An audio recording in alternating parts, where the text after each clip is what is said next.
So do I ever deal with people who don't want to pay? So how do you prevent this? Very easy, guys. If you want to prevent people from not paying you, you always take the payment prior to setting up.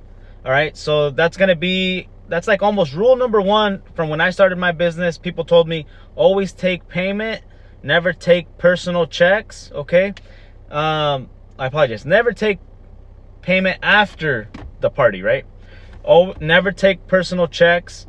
Now, if you do those few things and make sure you're strict on those, and I know it's hard if you're new, you want to accommodate people a lot more. You want to make it more convenient for them. You think they're busy and they don't have the time to pay you. But if you tell them from the very beginning that they need to pay before their event or at the door on delivery, they already know that.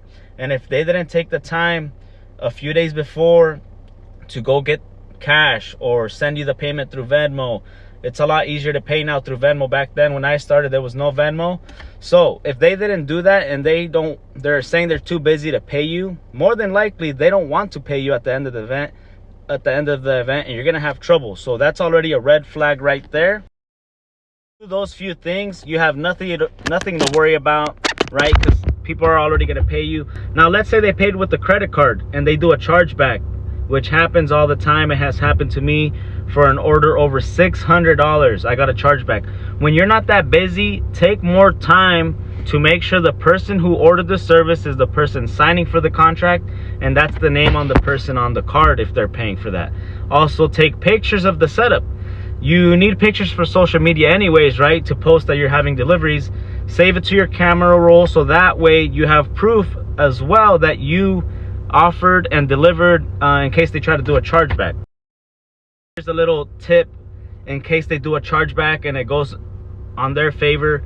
Look at the details they provided for you, right? So I had this scenario of that person I'm telling you about that I didn't get paid for $600 for some heaters. What I did, thankfully, they entered their work email, right? I was able to call their work.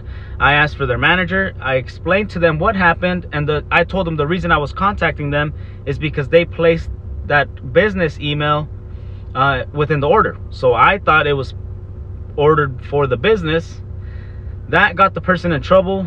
They made sure that they paid me, and I don't know what consequences they had, but that made them look bad at the workplace. That's somebody that's very dishonest, that's stealing.